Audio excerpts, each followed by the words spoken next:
வணக்கம் டெனிசி தமிழ் சங்க நண்பர்களே. என் பெயர் குமார் கருப்பணன்.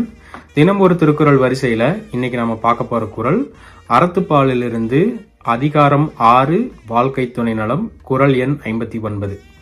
குறள்: புகழ் புரிந்த இலோர்க்கு இல்லை, இகழ்வார் முன் ஏறுபோல் பீடு நடை. இதற்கான விளக்கமா திருவள்ளுவர் என்ன சொல்றாருன்னா, புகழை காக்க விரும்பும் மனைவி இல்லாதார்க்கு நம்மை இகழ்ந்து பேசும் பகைவர் முன் காளை போல் நடக்கும் மிடுக்கான நடக்க இல்லை. அதனால ஆண்கள் அனைவரும் தங்கள் உடல்நலத்தை நன்கு பேணி காப்பதோடு தங்கள் மனைவியரின் உடல்நலத்தையும் காத்துக்கொள்ளுங்கள் அப்படின்னு திருவள்ளுவர் சொல்றாரு. மீண்டும் குறள்: புகழ் புரிந்த இலோர்க்கு இல்லை, இகழ்வார் முன் ஏறுபோல் பீடு நடை. நன்றி, வணக்கம்.